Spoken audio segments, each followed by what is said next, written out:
राय स्वानुभूत्या चकाशते चित्स्वभावाय भावाय स्वरूपावांतरच्छिदे एगो में शाश्वतोपा ज्ञान दर्शन लखणो शेषा में बाहिरा भावा शवे संयोग लखणा मारो सुशाश्वत एक दर्शन ज्ञान लक्षण जीव छे बाकी बधा संयोग लक्षण भाव मुझથી બાહ્ય છે હું એક શુદ્ધ સદા રૂપી જ્ઞાન દર્શનમય ખરે કંઈ અન્ય તે મારું જરી પરમાણુ માત્ર નથી અરે જે જાણતો અરહંતને ગુણદ્રવ્યને પર્યાયપણે તે જીવ જાણે આત્મને તસુ મોહ પામે લઈ ખરે નથી અપ્રમત કે પ્રમત નથી જે એક જ્ઞાયક ભાવ છે એ રીત શુદ્ધ કથાયને જે જ્ઞાત તે તો તે જ છે જેમ નેત્ર તેમજ જ્ઞાન નથી કારક નથી વેદ કરે જાણે જ કર્મોદય નિર્જરા બંધ તેમજ મોક્ષને ધ્રુવચલને અનુપમ ગતિ પામેલ સર્વેશિતને વંદિકા હું સુત કેવડી કથિતા સમય પ્રાકૃત હો તો સ્થાપની જને મોક્ષ પંથે ધ્યાન અનુભવ તે અને તેમાં જ નિત્ય વિહાર કર નહીં વિહાર પર દ્રવ્યો વિશે ઓમ શ્રી નમઃ શિતભ્ય આપણી ચર્ચા આદરણીય ભાઈ શ્રી લાલચંદભાઈ તેમના જે 100મી જન્મજયંતિ ઉપર 100 સિદ્ધાંતોની સરવાણી નામની એક બુક બહાર પડેલી તેના ઉપર આપણી ચર્ચા ચાલી રહી છે. ગયા રવિવારથી ચાલુ થઈ છે. બુધવારે અને શુક્રવારે જે સ્વાધ્યાય ચાલે છે એમાં પૂજ્ય ગુરુદેવશ્રીના પ્રવચનો ઉપર સ્વાધ્યાય ચાલે છે અને અત્યારે જે આજે રવિવારનો સ્વાધ્યાય રાતનો ચાલે છે એ પૂજ્ય લાલચંદભાઈના આ 100 સિદ્ધાંતોની સરવાણી ઉપર ચાલી રહ્યો છે. અત્યારે આપણે જે એમાં પહેલો બોલ આપણે ગયા રવિવારે જોતા હતા, પહેલો જ બોલ છે. આ જેટલા 100 બોલ આમાં લખવામાં આવેલા છે એમાં ઘણા બોલો આચાર્ય ભગવાનની ગાથાઓમાંથી પણ લાલચંદભાઈએ પોતે એનો વિસ્તાર કરીને અમુક લીધેલા છે, અમુક પોતાના સ્વતંત્ર ગોલનવાળા બોલો છે, અમુક કોઈ સાધકની ચર્ચા આવી હોય એમાંથી પણ લીધેલા અમુક બોલો છે. એટલે એવા બોલો આમાં 100 આપણે ચૂંટીને મૂકેલા છે. બાકી તો એમના પ્રવચનો આપણી પાસે લગભગ વિડીયો પ્રવચનો 1300-1400 છે, એટલે બોલ તો ઘણા થાય આપણે જો ધારીએ તો એવા આ 100 બોલ ઉપર આપણી ચર્ચા આ ચાલી રહી છે. ખૂબ જ મહત્ત્વપૂર્ણ અને અગત્યના બોલો આમાં લેવામાં આવેલા છે, એના ઉપર આપણે ચર્ચા કરી રહ્યા છીએ. પહેલો જ બોલ છે કે હું જાણનાર છું, હું કરનાર નથી. જાણનારો જણાય છે, ખરેખર પર જણાતું નથી. આ પૂજ્ય લાલચંદભાઈનો ખૂબ મહત્ત્વનો બોલ હતો. ખૂબ વારંવાર આ વાત બધાને કરતા હતા. આ બોલ છે એના સ્ટીકરો પણ એમણે છપાવેલા અને જે લોકો એમને ઘરે મળવા આવતા, તત્વચર્ચા કરવા આવતા તો એમને સ્ટીકરો આપતા હતા કે તમારા ઘરમાં આ સ્ટીકર લગાવજો અને વારંવાર હરતા ફરતા પણ જ્યારે આ સ્ટીકર ઉપર નજર જાય તો આનું ગોલન ચાલુ કરી દેજો કે હું તો માત્ર જાણનાર છું અને મને માત્ર જાણનારો જ જણાય છે. આ એની મુખ્ય સૂત્ર હતું. કરનારો નથી અને ખરેખર પર જણાતું નથી એ નાસ્તિવાચક કથન છે અને જાણનાર છું અને જાણનારો જણાય છે એ અસ્તિવાચક કથન છે. પણ જ્યારે કોઈ પણ અસ્થિ કેવી હોય ત્યારે એની સાથે નાસ્તિ કહેતા તે નાસ્તિથી અસ્થિનું બળ વધી જાય છે. નાસ્તિ કહેતા બીજા પદાર્થોની કોઈ પણ ચર્ચા ઊભી નથી રહેતી. એટલે કે હું જાણનાર છું અને કરનાર નથી તો કોઈ પણ પદાર્થનો કરતા નથી, પર પદાર્થનો કરતા નથી, સંયોગોનો કોઈ કરતા નથી, કોઈ કર્મની સત્તાનો કરતા નથી, કોઈ વિભાવ પરિણામનો કરતા નથી. અરે વિભાવ પરિણામ શું, સ્વભાવ પરિણામનો પણ કરતા નથી આત્મા. એવો આત્મા માત્ર જાણનાર છે. તો એ કરનાર નથી એમાં કેટલું બધું અંદર મોટું પેટ છે એનું કરનાર નથીનું. તો એ નિષેધવાચક જેટલી વાત છે એ નિષેધવાચક વાત બધી કરનાર નથીમાં સમાઈ જાય છે. એટલે કે હું કોઈ અપેક્ષાએ કોઈ પણ રીતે કરનાર ખરેખર કદી બનતો નથી, કારણ કે હું જાણનાર છું એ જાણનાર છું એનો સ્વીકાર જ્યાં સુધી ન આવે ત્યાં સુધી અજ્ઞાની જીવને કરનાર ભાસે છે. એ કરનાર ભાસે છે એ તો એનું અજ્ઞાન છે, પણ એ કરનાર થતો નથી આત્મા. આત્મા તો તે સમયે પણ ખરેખર જાણનાર રહે છે. એની પર્યાય અપેક્ષાએ પર્યાયમાં અજ્ઞાનપણું કરતાપણાનું પ્રગટ થાય છે. એ સમયે પણ આત્મા તો એને જાણનાર રહે છે. એટલે જાણનાર તત્વ છે એ અસ્થિવાચક બોલ છે. કરનાર નથી એ નાસ્તિ સૂચક વાત છે. કરનાર નથીમાં કરનાર નથી એમ જ્યાં એને ખ્યાલ આવે, કારણ કે કરનાર છું એવી ભ્રાંતિ અનાદિથી ચાલે જ જીવને, કે કોઈ પણ પરિણામનો હું કરનાર છું, શાસ્ત્ર વાંચવાનો હું કરનાર છું, અથવા તો કોઈ પણ જ્ઞાની પુરુષને વંદન કરનાર હું છું. એવી એવી એવી એવી કરવાપણાની માન્યતાઓ અનાદિથી જીવને ચાલી રહી છે. તો એટલે અહીંયા કરનાર છું, કરનાર નથી, જાણનાર છું, એમાં કરનાર નથીનો અહીંયા નિષેધ કરવામાં આવ્યો છે. એટલે જાણનાર છું એ અસ્થિનો બોલ છે. જાણનાર છું એટલે દ્રષ્ટિનો વિષય બતાવે છે, ત્રિકાળી દ્રવ્ય બતાવે છે. જાણનાર પોતાની સ્વયંસિદ્ધ સત્તા બતાવે છે, એને જાણનાર કહેવામાં આવે છે. અને કરનાર નથી એટલે શું? કે કોઈ પણ પરિણામનો કરનાર નથી. પછી ત્યાં સુધી કહે કે કરનાર પૂદગલ છે, કરનાર પૂદગલ છે, જાણનાર જીવ છે અને ફરનાર પર્યાય છે. શું કહે? કરનાર તો પૂદગલ છે, કરવું પૂદગલમાં સમાયેલું છે. જાણનાર છે એ જીવ છે, અને ફરનાર છે, બદલનાર છે એ પર્યાય છે. ને પર્યાય છે તે જીવ નથી, અને ખરેખર પર્યાયનો કરનાર પણ જીવ નથી. એમ કરીને આ જાણનાર છું, કરનાર નથી એ મહામંત્ર છે. એમાં દ્રષ્ટિનો વિષય બતાવે છે, જ્ઞાયક ભાવ બતાવે છે, શુદ્ધ સત્વ શુદ્ધ તત્વ બતાવે છે. એવું એક આ સૂત્ર હું જાણનાર છું અને કરનાર નથી રહેલું છે. પછી બીજું જે સૂત્ર છે એમાં ને એમાં, આખું સૂત્ર તો એક જ છે, પણ એમાં આખા સૂત્રમાં બે પ્રકાર છે. એમાં પહેલા પ્રકારમાં હું જાણનાર છું ને કરનાર છું એમાં દ્રષ્ટિનો વિષય બતાવે છે, અને જાણનારો જણાય છે ને ખરેખર પર જણાતું નથી એમાં જ્ઞાનની પર્યાયનો નિશ્ચય બતાવે છે. જ્ઞાનની પર્યાયનો નિશ્ચય શું અને દ્રવ્યનો નિશ્ચય શું? દ્રવ્યનો નિશ્ચય હું જાણનાર છું, અને જ્ઞાનની પર્યાયનો નિશ્ચય કે જે જાણનાર તત્વ છે એ જ જ્ઞાનની પર્યાયમાં જણાય છે. એનું નામ જ્ઞાનની પર્યાયનો નિશ્ચય કહેવામાં આવે છે.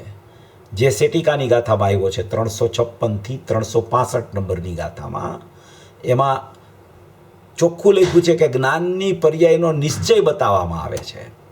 એ જ્ઞાનની પર્યાયનો નિશ્ચય ત્યાં બતાવતા એમ લખ્યું છે કે જ્ઞાન પરને તો જાણતું નથી, જ્ઞાન જ્ઞાયકને જાણે છે, એ પણ સદ્ભુત વ્યવહારમાં જાય છે. જ્ઞાયક તો જ્ઞાયક જ છે, તે નિશ્ચય છે. પણ જાણનારો જણાય છે, એ જાણનારો જણાય છે એમાં ઘણા પ્રકારો ભરેલા છે. કોઈ એક જ પ્રકાર જાણનારો જણાય છે એમાં નથી રહેલો. જાણનારો જણાય છે એમાં એને એમ સિદ્ધ કરવું છે કે કોઈ પણ સમયે પ્રગટ થતી એની પોતાની ઉપયોગરૂપ અવસ્થા, એટલે કે જ્ઞાન જે પ્રગટ થાય છે એ ઉપયોગમાં ઉપયોગવાન જણાઈ રહ્યો છે. એટલે કે જ્ઞાનની ક્રિયામાં નિષ્ક્રિય જ્ઞાયક ભાવ જણાઈ રહ્યો છે, એને જાણનારો જણાય છે એમ કહેવામાં આવે. જ્ઞાનની પર્યાયમાં, જ્ઞાનની ક્રિયામાં, જ્ઞાનના ઉપયોગમાં પહેલાં તો જાણનારો જણાય છે એમ કહેવામાં આવે. જાણનારો જણાય છે એનો એક અર્થ આ છે. અહીંયા એ અર્થની ચર્ચા વિશેષપણે કરવામાં આવી છે આ સૂત્રમાં. બીજો અર્થ એનો એ પણ થાય છે કે એક અનાદિ અનંત જાણનાર જણાઈ રહ્યો છે જીવને. એ અનાદિ અનંત જાણનાર જણાઈ રહ્યો છે એ સ્થિતિ શું છે? તો કે એ ઓલું 320 ગાથામાં આવ્યું છે ને, ધ્રુવમાં ધ્રુવનો પ્રતિભાસ થાય છે, ધ્રુવમાં ધ્રુવનું જાણવું થાય છે, ત્રિકાળી જ્ઞાનમાં ત્રિકાળી જ્ઞાયકનું જાણવું થાય છે. એને પણ જાણનાર જણાય છે એમ કહેવામાં આવે. એવી પણ એક આ સૂત્રમાંથી વાત નીકળી શકે છે.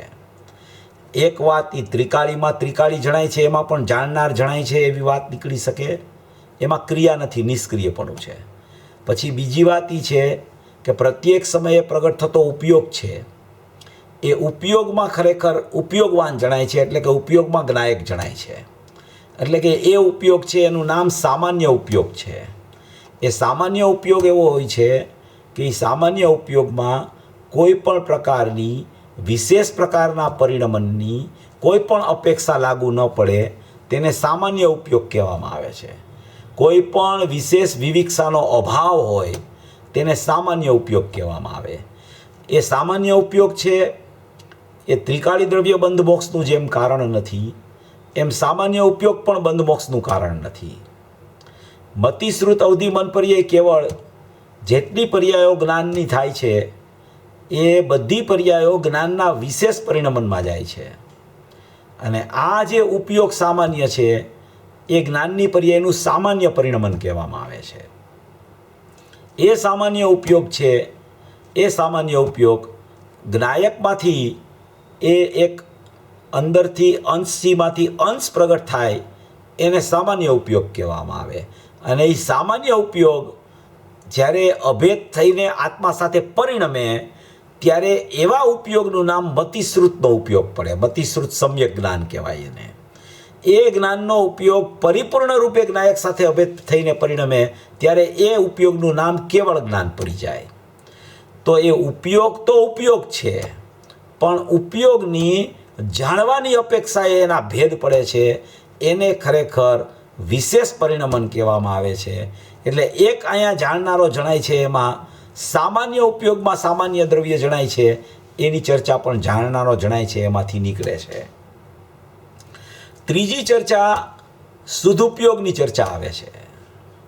શુદ્ધુપયોગની ચર્ચા કેવી છે કે એમાં જેમ આપણે હમણાં કીધું કે મતિશ્રુત જ્ઞાન જ્યારે આત્માને જાણી લે છે અભેદપણે ત્યારે એ જ્ઞાન છે એ જ્ઞાન આત્માથી કથનચિત અનન્ય થઈ જાય છે.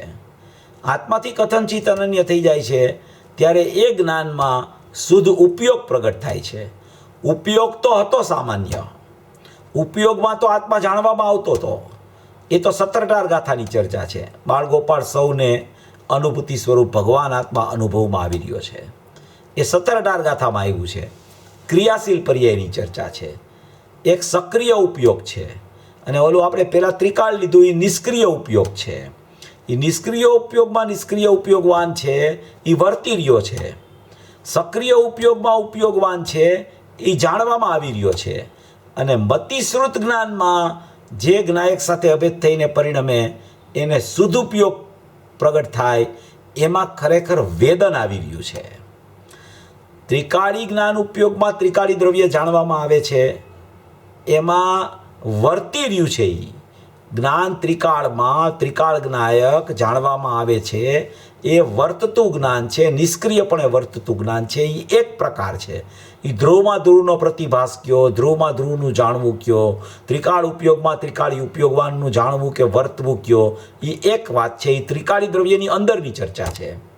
પછી ત્રિકાળી દ્રવ્યની અંદરની ચર્ચામાંથી એક એનું જ્ઞાન પ્રગટ થાય છે પ્રત્યેક સમયે દરેક જીવને. અજ્ઞાની હો, જ્ઞાની હો, ભવી હો, અભવી હો, કોઈ ભેદ નથી એ જ્ઞાનમાં. દરેક જીવને બાળગોપાળ સૌને સામાન્ય ઉપયોગ પ્રગટ થાય છે. એ સામાન્ય ઉપયોગ જે પ્રગટ થાય છે એ સામાન્ય ઉપયોગ છે એમાં કોઈ પણ જાતની વિવિક્ષાનો અભાવ છે. વિવિક્ષાનો અભાવ છે એટલે વિશેષ પ્રકારની કોઈ પણ પ્રકારની ઉપાધિ એને લાગુ નથી પડતી એવો એક સામાન્ય ઉપયોગ છે. એ સામાન્ય ઉપયોગમાં પણ જ્ઞાયક જણાય છે એટલે જાણનારો જણાય છે. એ સામાન્ય ઉપયોગ ક્રિયાશીલ છે, એ સક્રિય છે. પણ એ સક્રિયમાં નિષ્ક્રિય જણાય છે ત્યાં ખરેખર એ એક સામાન્ય પરિણમનની ચર્ચા છે. ત્યાં કોઈ અનુભૂતિ નથી થતી. જેમ કે આ બાળગોપાળ સૌને અનુભૂતિ સ્વરૂપ ભગવાન આત્મા અનુભવમાં આવી રહ્યો છે, જાણવામાં આવી રહ્યો છે, ત્યાં અનુભૂતિની ચર્ચા નથી. જો ત્યાં અનુભૂતિ હોય તો સૌને સદાકાળ બાળગોપાળ બધાને અનુભૂતિ હોવી જોઈએ. અનુભૂતિની ચર્ચા નથી. એમ આ જાણનારો જણાય છે. એમાં સામાન્ય ઉપયોગમાં સામાન્ય દ્રવ્ય જણાય છે.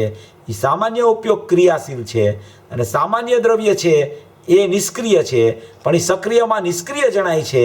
એનો અર્થ એમ છે કે એ જ્ઞાનનો ઉપયોગ છે એ જ્ઞાયકમાંથી આવતો અંશ છે અને એ અંશમાં ઉપયોગવાન જણાય છે. એનો અર્થ જ કે ખરેખર પર જણાતું નથી. એમાં એટલે કે ખરેખર પર કેમ નથી જણાતું? કારણ કે ઉપયોગમાં જ્ઞાયક જણાય છે, ઉપયોગમાં આત્મા જણાય છે, જાણનારો જણાય છે, એટલે ખરેખર પર જણાતું નથી.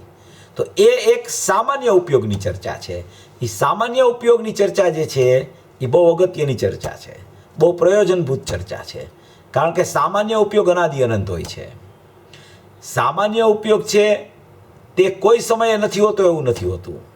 મતિશ્રુત તો સમ્યક પ્રકારે કોઈ વખતે હોય, કોઈ વખતે ન પણ હોય. મતિશ્રુતવાળો તો જીવ તમને મળે પણ ખરો અને ન પણ મળે. કારણ કે કોઈ જીવને કેવળ જ્ઞાન થઈ જાય તો મતિશ્રુત ત્યારે ન હોય એનામાં. એવી રીતે કેવળ જ્ઞાનવાળો જીવ પણ ક્યારેક હોય. અત્યારે કેવડી પરમાત્મા નથી તો કેવડી પરમાત્મા જોવા ન મળે, મતિશ્રુત ઉપયોગવાળા જ જીવો જોવા મળે.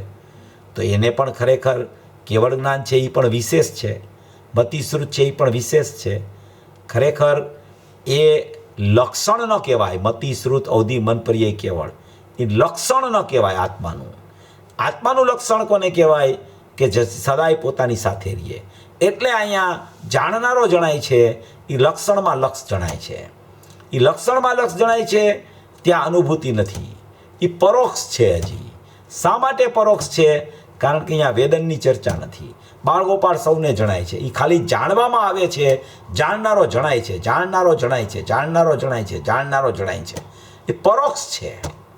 જ્યાં સુધી અનુભૂતિ ન થાય ત્યાં સુધી તે પરોક્ષ છે. જાણનારો જણાય છે નિર્વિકલ્પ જ્ઞાન ઉપયોગમાં, એટલે કે ત્રિકાળ જ્ઞાન ઉપયોગમાં ત્રિકાળ જ્ઞાયક જણાય છે. એ તો ત્રિકાળી દ્રવ્યની ચર્ચા છે. પછી એમાંથી એક જ્ઞાન ઉપયોગ બહાર આવે સક્રિય, એ જ્ઞાન ઉપયોગમાં પણ જ્ઞાયક જણાય છે. કારણ કે બાળગોપાળ સૌને પ્રત્યેક સમયે જ્ઞાન પ્રગટ છે અને એ જ્ઞાન આત્માનું હોવાથી તેમાં આત્મા જણાય છે. તો એમાં પણ જાણનારો જણાય છે. એ પરોક્ષ છે, પ્રત્યક્ષ નથી થયો. પ્રત્યક્ષ થાય તો વેદન આવે. પ્રત્યક્ષ હંમેશા મતિશ્રુતમાં થાય, કેવળ જ્ઞાનમાં થાય. સામાન્ય ઉપયોગમાં ખરેખર એ સામાન્ય ઉપયોગ કન્વર્ટ થઈને મતિશ્રુત રૂપ પરિણમે ત્યારે એમાં વેદન આવે. સામાન્ય ઉપયોગ છે એ કેવળ જ્ઞાન થઈને પરિણમે ત્યારે એમાં વેદન આવે. સામાન્ય ઉપયોગમાં વેદન ન હોય. સામાન્ય ઉપયોગ તો એક જ્ઞાન છે, એ જ્ઞાનની ક્રિયા છે. પણ એ જ્ઞાનની ક્રિયામાં માત્ર જાણવું છે આત્માનું. એ જ્ઞાનની ક્રિયામાં માત્ર આત્માનું જાણવું છે. પણ એ અભેદ થઈને પરિણમન નથી થયું. હજી અભેદ થઈને પરિણમન થાય ત્યારે મતિશ્રુત બની જાય છે, ત્યારે કેવળ જ્ઞાન બની જાય છે. તો એક થયો ત્રિકાળમાં ત્રિકાળ ઉપયોગ, એક થયો વર્તમાન સામાન્ય ઉપયોગ, અને એક ત્રીજો થયો શુદ્ધ ઉપયોગ. શુદ્ધ ઉપયોગ એટલે કે મતિશ્રુત જ્ઞાનની પર્યાય સામાન્ય ઉપયોગે આત્મામાં આત્મા જ જણાય છે. સામાન્ય ઉપયોગમાં એમ જ્યાં એને ખ્યાલ આવ્યો ત્યાં જ એ પર્યાયમાં મતિશ્રુત પર્યાયમાં સમ્યક પ્રકારે મતિશ્રુત થઈ જાય છે. તો એને શુદ્ધ ઉપયોગ કહેવામાં આવે. એને વેદનપૂર્વકનો ઉપયોગ કહેવામાં આવે. એને સ્વસંવેદનમાં અનુભૂતિ કહેવામાં આવે. એને ખરેખર જાણનારો જણાય છે. એની સાર્થકતા થઈ ગઈ. ખરેખર એને જાણનારો જણાઈ ગયો. ખરેખર એને જાણનારો જણાતો હતો. ખરેખર એને જાણનારો જણાઈ રહ્યો હતો. અને ખરેખર એને જાણનારો જણાઈ ગયો. ખરેખર એને જાણનારો જણાતો હતો. ખરેખર એને જાણનારો જાણવામાં આવી રહ્યો હતો. અને ખરેખર એને જાણનારો જણાઈ ગયો. એને ખરેખર શુદ્ધુપયોગ કહેવામાં આવે. એ શુદ્ધુપયોગમાં પ્રત્યક્ષ અનુભૂતિ છે. એ શુદ્ધુપયોગમાં આત્માનું આત્મિક વેદન એને આવે છે. એને ખરેખર જાણનારો જણાઈ ગયો એમ કહેવામાં આવે. એને ખરેખર જાણનારો જણાય છે એ સાર્થકતા થઈ એની એમ કહેવામાં આવે. આ બધી જાણનારો જણાય છે એમાં માત્ર જ્ઞાન ને જ્ઞાયકની ચર્ચા છે.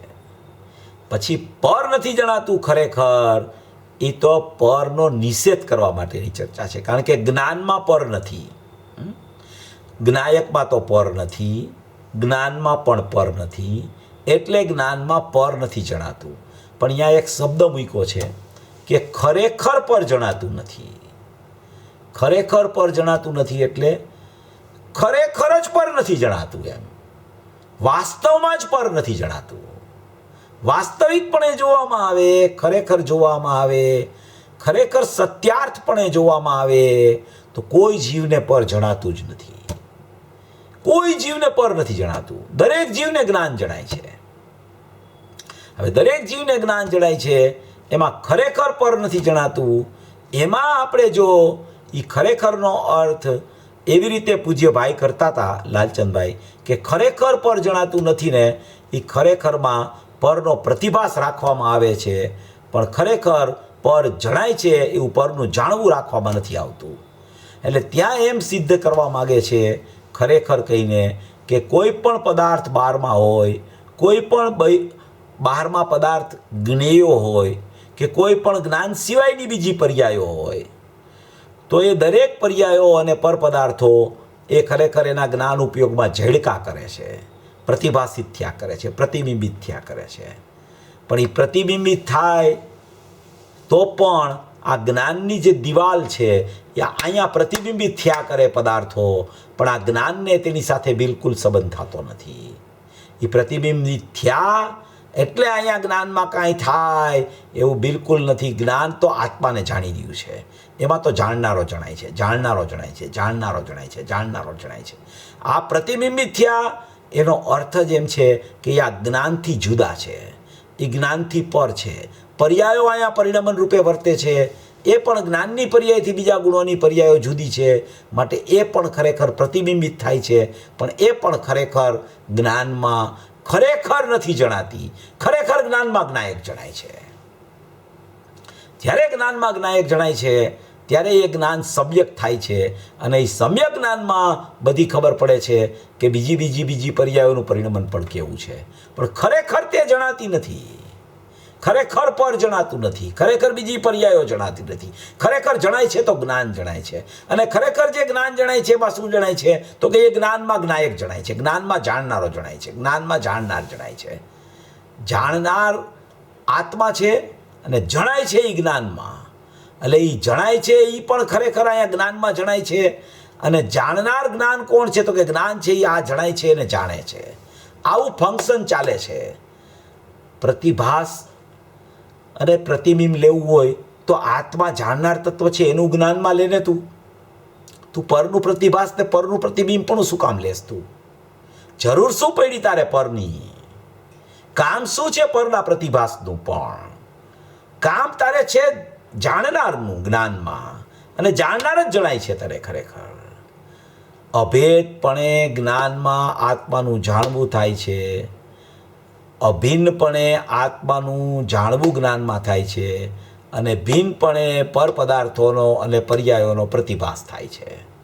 અભેદપણે જ્ઞાનમાં આત્માનું જાણવું થાય છે, ભિન્નપણે જ્ઞાનમાં બધી પર્યાયોનો અને પરનો પ્રતિભાસ થયા કરે છે. એનો અર્થ એમ છે કે ખરેખર પર જણાતું નથી, ખરેખર જાણનાર જણાય છે, જાણનાર જણાય છે, જાણનાર જણાય છે. એમ જાણનાર જણાય છે એમાં જે જીવ આવી જાય છે એ જીવને ખરેખર પર નથી જણાતું. જેને જાણનાર જણાય છે એને પર કેવી રીતે જણાય? જ્ઞાનનો ઉપયોગ જાણનાર તરફ વળી ગયો, જ્ઞાનના ઉપયોગમાં જ્ઞાયક જણાય છે, તો એને પર કેવી રીતે જણાય? પરની સન્મુખતા તો છે નહીં, ત્યાં પરનું લક્ષ તો છે નહીં, પર તરફ ઉપયોગ તો છે નહીં. ઉપયોગ આત્મા તરફ છે તો ઉપયોગમાં ઉપયોગવાન જણાય છે, જાણનારો જણાય છે. જાણનારો જણાય છે એવું ફંક્શન ચાલે છે, જ્ઞાનમાં જ્ઞાયક જણાય છે એવું ફંક્શન ચાલે છે. કોઈ જીવ એવો નથી અનાદિકાળથી અત્યાર સુધી કે અત્યાર સુધીમાં અનંતકાળ સુધી જેટલા જીવો થશે દરેક જીવને પોતાના જ્ઞાનમાં જ્ઞાયક જણાય છે, પોતાના જ્ઞાનમાં આત્મા જણાય છે, જાણનારો જ જણાય છે, જાણનારો જ જણાય છે, જાણનારો જ જણાય છે. એનો અર્થ જ ખરેખર પર નથી જણાતું. ખરેખર પર નથી જણાતું. જેને જાણનારો જણાય છે એમ આવે ને એને ખરેખર પર નથી જણાતું એ કહેવાની જરૂર નથી, કારણ કે એને તો ખરેખર પર જણાતું જ નથી. પણ પર ખરેખર નથી જણાતું એ વાક્ય શા માટે મૂક્યું છે કે એને એવી ભ્રાંતિ ચાલે છે કે આ પર જણાય તો છે ને, આ પર છે તો ખરું ને, જ્ઞાનનો સ્વપર પ્રકાશક સ્વભાવ છે ને, તો જાણવું તો થાય છે ને, સ્વ અને પર બેયને જાણે તો છે ને, આ પરનું જાણવું તો થાય છે ને, પરનું જ્ઞાન તો થાય છે ને, પરનો જ્ઞાન ન થાય તો કાંઈ નહીં, પરનો પ્રતિભાસ તો થાય છે ને, પરનું જાણવું લક્ષ કરીને ન થાય તો કાંઈ નહીં, પરનો પ્રતિભાસ તો થાય છે ને. એમ કરીને એને પરની જ ખરેખર સત્તાનો પ્રેમ છે, પરની જ પ્રીતિ ચાલે છે, પર તરફ જ ઉપયોગ જાય છે, પરની સન્મુખતા જ કર્યા કરે છે. ઉપયોગમાં નથી રહેતો, જ્ઞાનમાં નથી રહેતું. જો જ્ઞાનમાં રહેવા માંડે તો એને તરત ખબર પડે છે કે આ પર છે ને એ જ્ઞાનમાં નથી, જ્ઞાનમાં તો જ્ઞાયક છે. એમ અહીંયા કહેવા માગે છે કે જાણનારો જણાય છે. કોઈ જીવને કાંઈ બીજું જણાતું નથી, દરેક જીવને માત્ર જાણનારો જણાય છે. જ્યારે એને આવો ખ્યાલ આવી જાય છે ત્યારે એને ખબર પડે છે કે ખરેખર પર જણાતું નથી. અને વાસ્તવિકપણે પણ પર સાચું ક્યારે જણાય કે જ્યારે જાણનારો જણાય ને ત્યારે જ પર છે ને કેવું, એ પર કેવું છે એ ત્યારે જ જાણનારો જણાય છે. ત્યારે તે જ્ઞાનમાં ખબર પડે કે પર છે એ પૃથક છે, પર છે એ મારાથી ભિન્ન છે, પર છે એનો મારામાં પ્રવેશ નથી થતો, પર છે એનો પ્રતિભાસ થાય છે. એનો અર્થ શું છે? ખરેખર પર જણાતું નથી, એમાં પ્રતિભાસ પરનો રાખ્યો એમ કહેતા હતા ભાઈ. તો પરનો પ્રતિભાસ રાખ્યો એનો અર્થ એમ છે કે પર છે એ બિંબ છે અને પ્રતિભાસ થાય છે એ પ્રતિબિંબ છે. તો એ પ્રતિબિંબ છે એ કોનું છે? તો કે બિંબનું પ્રતિબિંબ છે. તો બિંબનું પ્રતિબિંબ છે એ બિંબ સાથે અનન્ય છે અને આત્માનું જ્ઞાન છે એ આત્મા સાથે અનન્ય છે. આવા બે ભાગલા છે અંદરમાં. જાણનારો જ જણાય છે, ખરેખર પર જણાતું નથી. એ પર છે એનું જે કાંઈ પ્રતિભાસન છે, જે કાંઈ એની વ્યવસ્થા છે એ પર સાથે અભેદ છે. એ પરમાંથી ઉડીને જ્ઞાનમાં નથી આવી શકતું કાંઈ. એ જ્ઞાનમાં નથી આવતું તો જ્ઞાયકમાં તો ક્યાંથી આવે? જ્ઞાનમાં તો જ્ઞાયક જ છે, જ્ઞાનમાં તો જાણનારો જણાય છે, ઉપયોગમાં ઉપયોગવાન જણાય છે. એવી એક પ્રત્યેક સમયે દરેક જીવને ક્રિયા ચાલે છે, એનું નામ જાણનારો જણાય છે. આ ત્રણ પ્રકાર કીધા, ત્રણ જાણનારો જણાય છે. એક તો ત્રિકાળમાં ત્રિકાળનું જાણવું, એક સામાન્ય ઉપયોગમાં આત્માનું જાણવું પરોક્ષપણે, અને એક મતિ શ્રુતમાં સમ્યક પ્રકારે વેદનપૂર્વક આત્માનું જાણવું. એ ત્રણ પ્રકાર જાણનારો જણાય છે. એમાં ત્રણ પ્રકારે વિચાર કરી શકાય છે. જેને જે રીતે વિચાર ચાલતો હોય એને પોતાને ખ્યાલ આવે કે અત્યારે મને ત્રિકાળી દ્રવ્યનો જ વિચાર ચાલે છે, દ્રવ્યનો, તો એ ત્રિકાળતાનો વિચાર છે. એને ઉપયોગમાં આત્મા જણાઈ રહ્યો છે, ઉપયોગમાં આત્મા જ છે. એનો અર્થ એમ છે કે એ પરથી ખસવા માગે છે, પરથી ખસી ગયો છે. મારા ઉપયોગમાં આત્મા છે, પણ એ હજી જેટલું ભેદપણું રહે છે, જેટલું પરોક્ષપણું રહે છે ત્યાં સુધી અભેદ અનુભૂતિ નથી થતી. એટલે વિકલ્પો ચાલે છે, ત્યાં પરોક્ષપણું છે. ત્યાં એ પર નથી જણાતું, એને ખરેખર પર નથી જણાતું, પણ જાણનારો જણાય છે. એ ઉપયોગમાં ઉપયોગવાન છે એવી એક પરોક્ષતા એને ખ્યાલમાં આવે છે. એટલે નિષેધ તરફથી, નિષેધના વિકલ્પથી એ પાછો ફરી જાય છે. પહેલાં નિષેધનો વિકલ્પ કરી લે છે કે ખરેખર પર જણાતું નથી.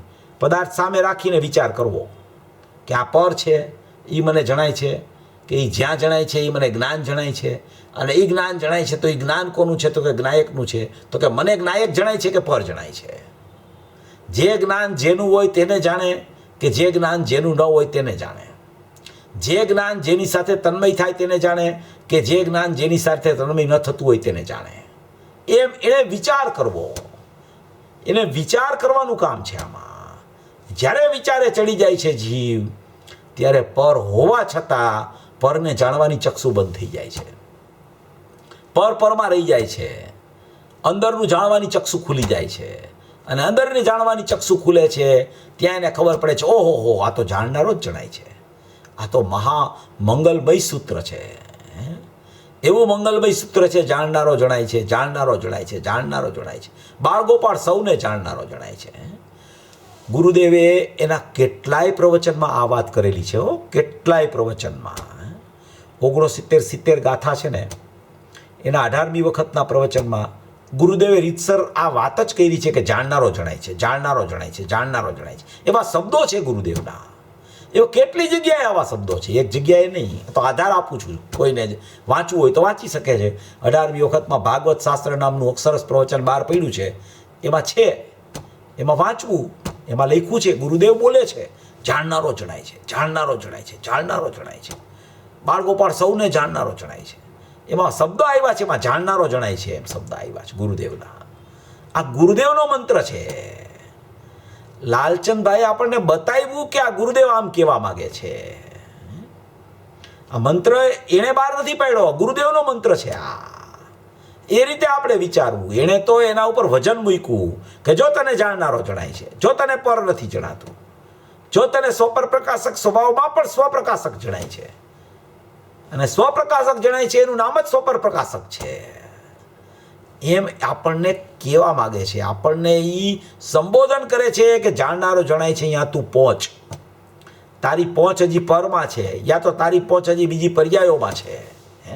મોહ રાગ દ્વેષના પરિણામ તરફ તારું વલણ ચાલુ છે કે આ મિથ્યાત્વ થઈ ગયું, આ રાગ દ્વેષ થઈ ગયા, આ પરસત્તા છે, પરસત્તા છે, સંયોગ છે, મોહ છે, રાગ દ્વેષ છે, અજ્ઞાન ભાવ છે, અને એને દૂર કરવા તરફ વલણ ચાલી રહ્યું છે. એ દૂર ક્યારે થશે? કે જાણનારો જણાય છે. હું જાણનાર છું અને મને જાણનારો જ જણાય છે, બીજું કાંઈ જણાતું જ નથી મને. તો કે તારી પર્યાયમાં અત્યારે રાગ ચાલે છે, તો કે મને જાણનારો જણાય છે.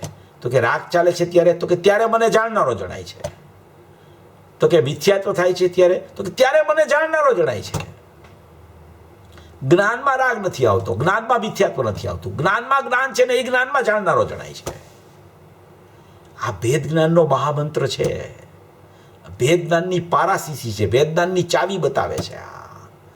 જ્યારે આ ખ્યાલમાં આવી જાય છે ને કે ખરેખર હું તો જાણનાર છું અને મને જાણનારો જણાય છે, જાણનારો જણાય છે, જાણનારો જણાય છે. આ જ્યાં મંત્ર એને ખ્યાલમાં આવી જાય છે ને, એનું નામ જ ખરેખર પર જણાતું નથી. હજી તો એને એ પણ ખરેખર વિશ્વાસ નથી આવતો વિકલ્પાત્મક દશામાં કે પર મને જણાય છે કે નથી જણાતું. પરને જાણવા તરફ એનો ઉત્સાહ ચાલી રહ્યો છે. હજી તો ઓલું જાણી લો, ઓલું જાણી લો, ઓલું જાણી લો, ઓલું જાણી લો.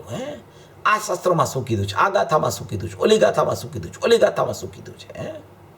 તો કે એ બધું હોય, વિચાર ને વિકલ્પ બધા આવે, પણ અમુક ભૂમિકા જ્યારે એની કેળવણીપૂર્વક ચાલુ થાય પછી તેને જાણવાનો લોભ જાજો ન રાખવો જોઈએ.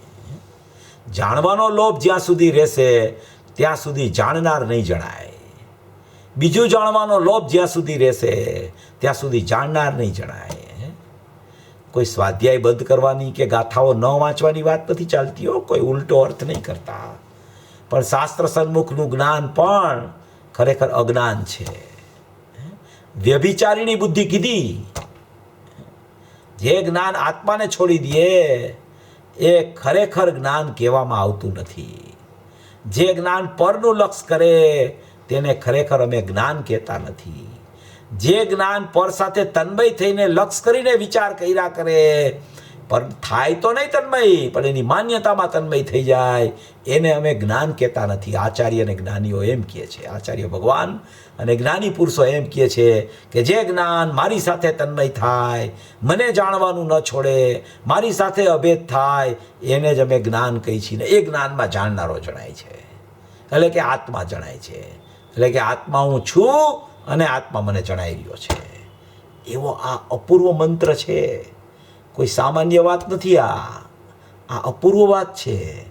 માત્ર એક પોતાનું જ્ઞાયક ભાવપણું અને એક પોતાનું પ્રગટ થતું જ્ઞાનપણું, બસ આટલામાં જ આખી રમત ચાલે છે એની. એમાં જેટલા ભેદ પડે છે, એમાં જેટલી પરોક્ષતા છે, એટલું બહારમાં મિથ્યાત્વ અને રાગ છે. એમાં જેટલી અભેદતા થાય છે, એમાં બહારમાં વિતરાગતા અને સમ્યકતા થાય છે. આખું જ્ઞાન સાથે જોડાણ છે આત્માનું. એ જ્ઞાન સાથેનું જોડાણ જેટલું છૂટે છે ને, જેટલું છૂટે છે ને એટલો વિકલ્પ, જેટલો વિકલ્પ છે એટલો રાગ, અને જેટલો રાગ થાય છે ત્યાં એને અહમપણું રાગમાં થયા કરે છે. મિથ્યાત્વ અને રાગની ઉત્પત્તિ, રાગની ઉત્પત્તિથી એમાં અહમ કરતા મિથ્યાત્વ, એ બધું અહીંયા ભેદરૂપી વિકલ્પ થતા એ બધું થાય છે. આ ભેદો પડ્યો, ભેદ જ્ઞાનને જ્ઞાયકનો.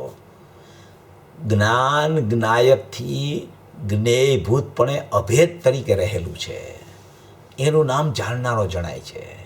એટલે કે જ્ઞાનમાં ક્યારેય જ્ઞાયક નથી હોતો એવું હોતું જ નથી. પણ એ જ્ઞાનમાં જ્ઞાયક હોતો નથી એવું નથી હોતું, એવું હોવા છતાં એ જ્ઞાનના ભેદ પાડે છે જ્ઞાયકથી. એ એ જ્ઞાનનો ભેદ પાડે છે જ્ઞાયકમાં, અને એ ભેદ પાડે છે એટલે જ્ઞાન જ્ઞાયકથી ચ્યુત થાય છે. જે જ્ઞાન જ્ઞાયકથી ચ્યુત થયું એમાં ભેદ પડી ગયો. એ ભેદ પડતા બહારમાં વિકલ્પની ઉત્પત્તિ થઈ, રાગાદી ભાવની. એ રાગાદી ભાવની ઉત્પત્તિ થતાં એને જીવે મારું માનવાપણું માન્યું, એટલે મિથ્યાત્વની ઉત્પત્તિ થઈ. બસ આ આખી રમત છે આખી. અહીંયા ભેદ પડ્યો માટે ત્યાં વિકલ્પ થયો એવું નથી. વિકલ્પ પોતાથી સ્વતંત્ર થયો છે.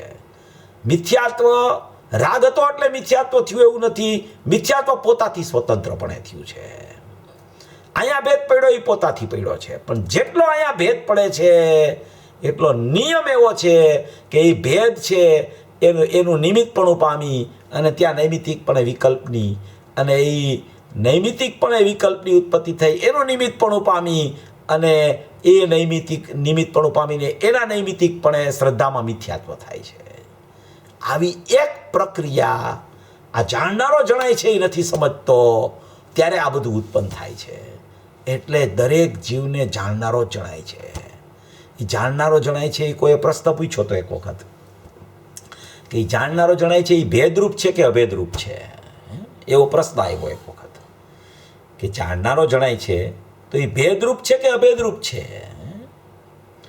તો કે જ્ઞાયકથી તમે જુઓ તો જાણનારો જણાય છે એ બેપણામાં આવે છે, અને જ્ઞાનના ઉપયોગથી જોવો તો જ્ઞેયભૂત અભેદપણું લાગુ પડે છે. એમાં જાણનારો જ જણાય છે, જાણનારો જ જણાય છે, જાણનારો જ જણાય છે. જ્યારે જ્ઞાયકથી જોવો તો માત્ર જાણનાર છે, અને જાણનાર છે એવી ખબર પડે છે એને જ જાણનારો જણાય છે. અને જેને જાણનારો જણાય છે એવો ખ્યાલ આવે એને હું જાણનાર છું એમ આવ્યા વગર રહેતું નથી. આવી એક આખી અંદરની રમત છે આ. જાણનાર છું ને જાણનારો જણાય છે, જાણનાર છું ને જાણનારો જણાય છે. એક અપૂર્વ સત્તા બચી ગઈ છે જીવ પાસે. આટલી જ મર્યાદા છે એની મર્યાદા આપણે વિચારી હતી પહેલાં પણ એક વખત લીધું હતું આપણે કે આત્માની મર્યાદા જોવી હોય તો જ્ઞાનના ઉપયોગ સુધી છે, જ્ઞાનના પરિણમન સુધી છે. જ્ઞાનની બહારના કોઈ પરિણમનમાં આત્માની મર્યાદા લાગુ પડતી નથી. ભલે અનંત ગુણોનું પરિણમન છે, એ બધું છે, નથી એવું નથી. કોઈ એમ કે જ્ઞાન સિવાય કોઈ ગુણ જ નથી આત્મામાં, તો એવું નથી. અનંત ગુણો છે, અનંત ગુણોની પર્યાયો પ્રગટ થાય છે, અનંત ગુણોનું પરિણમન ચાલે છે. પણ એ એકલો જ્ઞાન અને જ્ઞાયકમાંથી આ બધું નીકળે છે. ટૂંકમાં જે આટલી મર્યાદામાં આવી જાય છે જ્ઞાનની અને જ્ઞાયકની, એને અનુભૂતિ બહુ સરળ થઈ જાય છે. કારણ કે ખરેખર બીજા વિષયો તરફથી એનું લક્ષ જ છૂટી જાય છે. કોઈ વિષયો ઉપર લક્ષ જતું નથી. એનું લક્ષ આવે છે તો યા તો જ્ઞાન તરફ લક્ષ રહે છે, યા તો એ જ્ઞાનનું લક્ષ જ્ઞાયક તરફ ચાલ્યું જાય છે. એટલે એને બીજા વિષયોને જાણવાની ઉપેક્ષા ચાલવા માંડે છે. જાણવું થતું હોવા છતાં જાણવાની ઉપેક્ષા ચાલે છે. પ્રતિભાસિત જ્ઞાનમાં બીજા પદાર્થો થાય એટલે જાણવું થયા કરે, છતાં પણ તેને તે પ્રકારના જાણવાની ઉપેક્ષા ચાલતી હોય છે. અને જાણનારો જણાય છે એવી જ અપેક્ષાપૂર્વક એ જાણનારને જાણવા પડે પરિણમવાના પુરુષાર્થે ચલેલો હોય છે. એ પરિણમી રહ્યું છે જ્ઞાન જાણવા પડે જ્ઞાયકને, પણ એને સ્વીકાર નથી આવતો. જ્યારે આ જાણનારો જણાય છે એમ ખ્યાલ આવી જશે તો સ્વીકાર આવી જશે એને. એટલે કે છે કે જાણનારો જ જણાય છે. જાણનાર છું એ ધ્રુવની ચર્ચા છે, એ જ્ઞાયક ભાવની ચર્ચા છે, એ અખંડતાની ચર્ચા છે, એ અનંત ગુણાત્મક એક સ્વરૂપની ચર્ચા છે. એ જાણનાર છું એવો જ્યારે એને નિર્ણય થાય છે તો એ જાણનાર છે એ પર્યાય વિનાનો ધ્રુવ છે. એ જાણનાર તત્વ કીધું, કોઈ પર્યાયો નથી એમાં. પર્યાયો તો ખરેખર કરનારમાં ગઈ, પર્યાયો તો ખરેખર ફરનારમાં ગઈ. કરનારમાં ગયું પૂતગલ, ફરનારમાં ગઈ પર્યાય, ને જાણનારમાં ગયો આત્મા. એવી એક જાણનારની સત્તા છે, એ ધ્રુવ સત્તા છે, પર્યાય વિનાની સત્તા છે. હવે એ પર્યાય વિનાની સત્તા જેને ખ્યાલમાં આવે છે એને બીજું સૂત્ર ચાલુ થાય છે કે જાણનારો જણાય છે, જાણનારો જણાય છે, જાણનારો જણાય છે. કોઈ સમયે દ્રવ્ય પર્યાય વગરનું નથી હોતું, અને કોઈ સમયે પર્યાય જ્ઞાનની પર્યાય દ્રવ્ય વગરની નથી હોતી. એટલે અવિનાભાવ પણ એને જ્ઞાનની પર્યાયમાં આત્મા જ જણાયા કરે છે. જ્યારે જ્ઞાનની પર્યાયમાં આત્મા જણાય છે ત્યારે જ્ઞાયકમાં તે પર્યાય નથી. જ્ઞાયકમાં તે પર્યાય નથી એનો અર્થ જ પર્યાયની સિદ્ધિ છે કે પર્યાય છે. પર્યાય છે, જ્ઞાયકમાં પર્યાય નથી. જ્ઞાયકમાં પર્યાય નથી, પર્યાયમાં પર્યાય છે. જ્ઞાયકમાં પર્યાય નથી, એનું નામ દ્રષ્ટિનો વિષય છે. અને એ જ્ઞાયકમાં પર્યાય નથી એવી પર્યાય એમ કે છે કે હું જાણનારને જાણું છું, મને જાણનારો જણાય છે, મને જાણનારો જણાય છે, મને જાણનારો જણાય છે. ત્યાં અભેદ થઈ જાય છે. જ્ઞાયકમાં તો કોઈ પરિણમન નથી, જ્ઞાયકમાં તો કોઈ પર્યાય નથી, જ્ઞાયકને તો કોઈ પર્યાયના આશ્રયનો પ્રશ્ન નથી. પણ જ્ઞાનની પર્યાય છે એ પરનો આશ્રય છોડીને સ્વના આશ્રય વગર નથી રહેતી ક્યારેય. નિરંતર સ્વનો આશ્રય ચાલુ છે જ્ઞાનમાં. એને સ્વીકાર નથી આવતો, એને જાણનારો જ જણાય છે, સ્વીકાર નથી આવતો એને. આ સ્વીકારમાં મોટો પુરુષાર્થ છે, સ્વીકારમાં અનંતો પુરુષાર્થ છે, સ્વીકારની આખી રમત છે. સ્વરૂપ તો એવું જ છે, સ્વરૂપમાં કાંઈ ફરક નથી પડ્યો, સ્વરૂપમાં કાંઈ ફેરફાર નથી થયો કે આજે જાણનારો જણાઈ ગયો, કાલ નહોતો જણાતો, કાલે પર જણાતું હતું અને આજે જાણનાર જણાડો. તો કે એ વ્યાખ્યા જ ખોટી છે. કોઈ જીવને પર કદી જણાતું જ નથી, કોઈ પણ જીવ હોય. અરે ગુરુદેવે તો ત્યાં સુધી કહી દીધું કે અભવીના જ્ઞાનની પર્યાયમાં પણ બાળ ગોપાળ સૌને આત્મા જણાઈ રહ્યો છે. એમ ગુરુદેવે બોલ કીધો, ગુરુદેવે 17 ગાથામાં. અભવી જીવને એની જ્ઞાનની પર્યાયનો ઉપયોગ એમાં જ્ઞાયક જણાઈ રહ્યો છે. કોઈ જીવને પર નથી જણાતું. પરનો પ્રતિભાસ દેખીને પર જણાય છે એવી ભ્રાંતિ થાય છે. અને જ્યાં જાણનાર જણાય છે ત્યાં પરનો પ્રતિભાસ એ તિરોભૂત થઈ જાય છે. હોવા છતાં તિરોભૂત થઈ જાય છે. હોવા છતાં એ તરફ લક્ષ નથી, હોવા છતાં એ તરફ જ્ઞાન જાતું નથી, હોવા છતાં એનો નિષેધ કરીને જ્ઞાન અંદર ચાલ્યું જાય છે. એનું નામ જાણનારો જણાય છે. બધાને જાણનારો જણાય છે, કોઈને પર જણાતું નથી, ખરેખર પર જણાતું નથી, કોઈને પર જણાતું નથી. તો કોઈ એમ કે અમને આ તો બધી ખબર પડે છે, આ શાસ્ત્ર છે, આ જીનેન્દ્ર પ્રતિમા છે, આ જ્ઞાની પુરુષ છે ગુરુદેવ, આ પૂજ્ય બેન શ્રી જ્ઞાની છે, આ પૂજ્ય શાંતાબેન જ્ઞાની છે, સોગાનીજી જ્ઞાની થઈ ગયા, શ્રીમદ રાજચંદ્રજી જ્ઞાની થઈ ગયા, આ લાલચંદભાઈ જ્ઞાની થઈ ગયા. અમને તો એ તો ખબર પડે છે, એમને તો જણાય છે, તો એ પર જ છે ને બધું. તો પરનો તો ખ્યાલ આવે છે. તો કે એ પરનો જેને તેને ખ્યાલ આવે છે ને, એ પ્રતિભાસ જે બધો થાય છે, જે એ ઝળકે છે, ખરેખર એ ઝળકે છે એ વ્યવહાર છે. પણ એવું અહીંયા જ્ઞાન પ્રગટ થાય છે, એવું અહીંયા જ્ઞાન પ્રગટ થાય છે, એવું અહીંયા જ્ઞાન પ્રગટ થાય છે, ત્યારે ઓલું ઝળકે છે એવો વ્યવહાર ઉત્પન્ન થાય છે. કારણ કે બહારમાં એવું જ હોય છે, અહીંયા જેવું જ્ઞાન પ્રગટ થાય છે એવું જ બહારમાં હોય છે. એટલે એવું બહારમાં હોય છે, એટલે એ ઝળકે છે અહીંયા એવો વ્યવહાર ઉત્પન્ન થાય છે. એ વ્યવહાર ઉત્પન્ન થાય છે એ ખરેખર તો જ્ઞાનમાં એવું જાણવું થયું છે. ખરેખર તો જ્ઞાનના પરપ્રકાશક સ્વભાવમાં એવો સ્વપરપ્રકાશક સ્વભાવ એ ખરેખર નિરપેક્ષપણે એવું જાણવું કરે છે. કેવડી સુધીનો વિચાર કરી લેવો. એ કેવળ જ્ઞાન કેવી રીતે જાણે કે કેવળ જ્ઞાન પાસે તો કેવડી ભગવાન પાસે ઇન્દ્રિય જ્ઞાન તો છે નહીં, તો એ તો ઇન્દ્રિય જ્ઞાન વગર એને તો પરનું જ્ઞાન થઈ જાય છે. તો ત્યાં ઇન્દ્રિય જ્ઞાન કેવી રીતે લાગુ પડે? તો કે ત્યાં ઇન્દ્રિય જ્ઞાન લાગુ ન પડે, ઇન્દ્રિય જ્ઞાન છે જ નહીં ત્યાં. તો કે કેવડી ભગવાનના કેવળ જ્ઞાનમાં પણ એની જ્ઞાનની સ્વપર પ્રકાશક પર્યાય જ એવી ઉદિત થાય છે કે લોકાલોકનું જ્ઞાન લઈને ઉત્પન્ન થઈ છે. એ પર્યાય એ લોકાલોકનું જ્ઞાન લઈને ઉત્પન્ન થઈ છે. પછી લોકાલોકનું જ્ઞાન લઈને ઉત્પન્ન થઈ છે. પછી લોકાલોક કેવી રીતે જ્ઞાનમાં એને ખ્યાલમાં આવ્યા, ત્યારે એ લોકાલોકની સત્તા સિદ્ધ કરવી હોય ત્યારે એનો પ્રતિભાસ કહેવામાં આવે. બાકી તો એના જ્ઞાનથી જ કેવળ જ્ઞાન પ્રગટ થયું છે. એ જ્ઞાનનો જ ઉત્પાદ એવો છે કે જેમાં સ્વપર પ્રકાશક શક્તિને કારણે ખરેખર એવું જ જ્ઞાન ઉદિત થાય છે કે બહારમાં જેવું જ્ઞેય હોય છે. એ બહારમાં જેવું જ્ઞેય હોય છે એ જ્યારે સિદ્ધ કરવું હોય ત્યારે એમ પણ કહી શકાય કે એનું પ્રતિભાસન થાય છે. એટલે આ જાણનારો જણાય છે એ મહામંત્ર છે, મહામંત્ર છે. જાણનારો જણાય છે એ જેને ખરેખર અંતરથી ખ્યાલ આવે છે ને, એનું જીવન ફરી જાય છે આખું. એની આખી દશા ફરવા માંડે છે, એની આખી લાઈન ફરી જાય છે. એને આખો જ્ઞાનને જ્ઞાયક સિવાય બીજું કાંઈ તરવરતું જ નથી એને. એટલી બધી આ સુંદર વાત છે. કારણ કે પર તરફથી લક્ષ જ છૂટી જાય છે. ખરેખર પર જણાતું નથી એમ કીધું ને, એટલે ખરેખર તો પર જણાતું જ નથી. પર પૃથક છે, જ્ઞાન પૃથક છે, અને એ જ્ઞાનમાં જ્ઞાયક રહેલો છે. જ્ઞાન પૃથક છે અને જ્ઞાનથી બીજી પર્યાયો પણ પૃથક છે, એટલે જ્ઞાનમાં જ્ઞાયક રહેલો છે.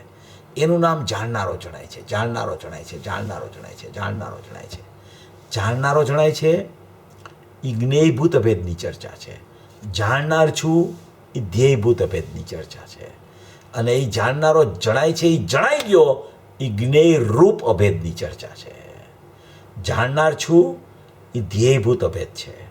એટલે કે ત્રિકાળમાં ત્રિકાળનું જાણવું થાય છે, એ પણ એમાં જાણનાર છું એમાં આવી જાય છે. અને એમાં જાણનારો જણાય છે એ પણ આવી જાય છે. હવે એ તો ધ્યેયભૂત અભેદ થઈ ગયું. પછી જાણનારો જણાય છે એ જ્ઞેયભૂત અભેદપણું છે. એ સામાન્ય ઉપયોગથી આત્મા અનન્ય છે, એને જ્ઞેયભૂત અભેદપણું કહેવાય. જ્ઞેયભૂત અભેદપણું એટલે હોવાપણું છે એવું. જ્ઞેયની સત્તા, જ્ઞાનની સત્તા જ્ઞાયક સાથે અભેદ છે, એને જ્ઞેય કહેવાય.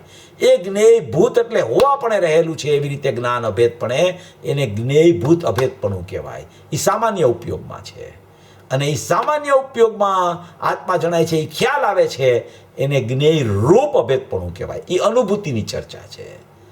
રૂપપણું અનુભૂતિમાં લાગુ પડે, ભૂતપણું સત્તા હોવાપણું છે એમાં લાગુ પડે, અને ખરેખર વર્તવાપણું છે એ ત્રિકાળમાં ત્રિકાળનું લાગુ પડે. એવી એક સત્તા જ્ઞાનને જ્ઞાયકની અભેદતાવાળી સત્તા જાણનારો જણાય છે. એનું આ સૂત્ર છે કે જાણનારો જણાય છે. જાણનારો જણાય છે. જાણનારો જણાય છે. એટલે કે ખરેખર પર જણાતું નથી. ખરેખર પર જણાતું નથી ને એ પણ ખરેખર પછી શબ્દ એને નીકળી જાય છે. નિષેધ તરફનો વિકલ્પ જ નથી આવતો. માત્ર પછી જાણનારો જણાય છે એવો જાણનારો અને જણાય છે એવો વિધિ તરફનો વિકલ્પ એને અમુક કાળ સુધી ચાલુ રહે છે. અને એ અમુક કાળ સુધી ચાલુ રહે છે ત્યાં જ ખરેખર એને પ્રત્યક્ષતા થતાં જાણનારો જણાઈ જાય છે. એવી કોઈ આ અપૂર્વ ચર્ચા છે. એમાં એમ કહેવા માગે છે કે એ જે અપરિણામી હતો, એ જાણનાર હતો, એ જાણનારો જણાય છે એમાં પરિણામી થયો. તો કે પરિણામે અપરિણામીને લક્ષમાં લીધું, તો કે એ પરિણામ પરિણામી થઈ ગયા. તો એ પરિણામી થયા જાણનારો જણાય છે. તો એ પરિણામીમાં અપરિણામી છે. પરિણામીમાં અપરિણામી છે. અકર્તા સ્વભાવ અને આ જાણનાર જણાય છે એટલે કે એની પર્યાય છે એમાં કર્તાપણું. અને કર્તા કર્મનું આ આત્મા અકર્તા હતો એ કર્તા બન્યો. આ જ્ઞાનની પર્યાય એનું કર્મ બની. અકર્તા અકર્તાપણે રહી ગયો અને જ્ઞાનની પર્યાયમાં કર્તા કર્મપણું થયું. એવું કર્તા કર્મનું અનન્યપણું, અકર્તા પ્લસ કર્તા કર્મનું અનન્યપણું, એનું નામ અનુભૂતિ કહેવામાં આવે છે. એ અનુભૂતિમાં પરિણામીમાં અપરિણામી રહેલો છે, નહીં કે પરિણામમાં અપરિણામી રહેલો છે. પરિણામનો ભેદ છે ત્યાં સુધી પરદ્રવ્ય છે. જ્યાં સુધી પરિણામનો ભેદ પડે છે ત્યાં સુધી બહારમાં વિકલ્પોની ઉત્પત્તિ છે. વિકલ્પોની ઉત્પત્તિ છે તો આ પરિણામીપણે અપરિણામી જણાય છે એવું બનતું નથી. એટલે પરિણામીમાં અપરિણામી રહેલો છે, પરિણામમાં અપરિણામી છે, એ ખરેખર ભેદનું કથન છે, ભેદ સૂચક કથન છે. અને પરિણામીમાં અપરિણામી છે એ અભેદ સૂચક કથન છે. એમાં અનુભૂતિ છે પરિણામીમાં, અને એ પરિણામીમાં અપરિણામી રહેલો છે. અનુભૂતિમાં ભગવાન આત્મા રહેલો છે. જ્ઞાનના પરિણમનમાં જ્ઞાયક રહેલો છે. એ પરિણામી થઈને હું અપરિણામી છું એમ બોલે છે. એવી આ આખી સુંદર જાણનારો જણાય છે. જાણનારો જણાય છે. જાણનારો જણાય છે. બાળ ગોપાળ સૌને જાણનારો જણાય છે. કોઈ જીવને ખરેખર પર જણાતું નથી. એવી આ એક સુંદર બોલની આ ચર્ચા છે. ઘણું છે આમાં. તો કરતા બુદ્ધિ જાય છે જાણનારમાં, જ્ઞાતા બુદ્ધિ જાય છે જાણનારો જણાય છે. એમાં કેટલા બોલો નીકળે છે, આમાંથી કેટલું નીકળે છે. લઈ લેશું આપણે. હજી આપણો ટાઈમ થઈ ગયો છે, 50 મિનિટ જેવું થઈ ગયું છે. એટલે ખૂબ સુંદર વાત છે આ. અને આ મંત્ર છે ને અંદરમાં બેસાડવા જેવો છે. જેને આ મંત્ર બેસી જાય છે એ જાણનાર અને જાણનારો જણાય છે એમાંથી ખસતો નથી, બહાર જઈ જ નથી શકતો. એ આટલી મર્યાદામાં આવીને ઊભો રહી જાય છે. બસ બધાય શાસ્ત્રોનો નિચોડ છે આમાં. ગુરુદેવના 45 વર્ષનો ઉપદેશ છે ને એનો નિચોડ આમાં છે. જાણનાર છું ને જાણનારો જણાય છે. આવું સ્વરૂપ સમજી સર્વભવી જીવો મોક્ષ માર્ગમાં પ્રયાણ કરે એવી મંગલ ભાવના.